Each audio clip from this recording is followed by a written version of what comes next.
Buongiorno da Panarella, siamo qua nella chiesa appunto di Panarella, piccola frazione di Papozze, e siamo con Don Massimo e Giancarlo Checchinato. Hanno in progetto per questo territorio un importante avvenimento mariano e ci facciamo spiegare appunto da Giancarlo cosa state preparando in questa chiesa.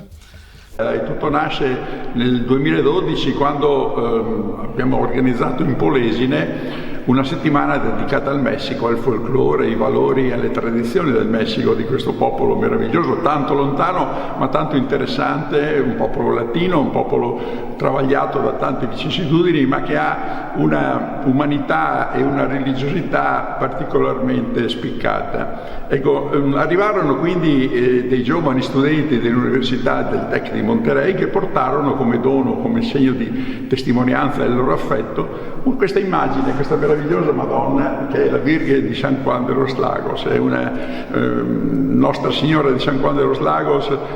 è molto importante in Messico perché muove un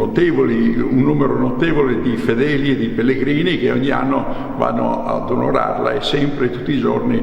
rendono omaggio a lei. E portarono questa Madonna e noi l'abbiamo accolta qui a Cacornera inizialmente, per poi ospitarla a Panarella. Qui questa sarà la sede della sua intronizzazione, questa sarà la chiesa che sarà dedicata al culto, al rispetto, alla venerazione di questa Madonna che così già fin dai primi momenti ha creato in noi entusiasmo, ha trasmesso in noi entusiasmo e tanta simpatia. Ricordare che è l'unica immagine consacrata in Messico che è presente qui in Italia. Ecco, l'anno scorso è nata questa idea, adesso ci stiamo preparando a questa intronizzazione attraverso delle tappe. Ne abbiamo fatta una il 2 febbraio, ne faremo una questa settimana qui il 25 di marzo, ne faremo dopo durante il mese di maggio, quel fioretto, in modo da prepararci per la festa della intronizzazione che è stabilita per il 24 maggio e 24 giugno. È già stato invitato il vescovo nostro, vescovo anche di Chioggia, è stato mandato un invito anche al vescovo di San Juan, però è un po' così tiepido perché ha il problema del Covid-19, comunque può essere un'occasione anche per trovarci magari più avanti. L'unica icona della Vergine di San Juan è proprio in questo posto qua. Ci daremo anche un posto anche elevato, ci daremo forse un posto sopra l'altare in modo che sia di attrazione. Insomma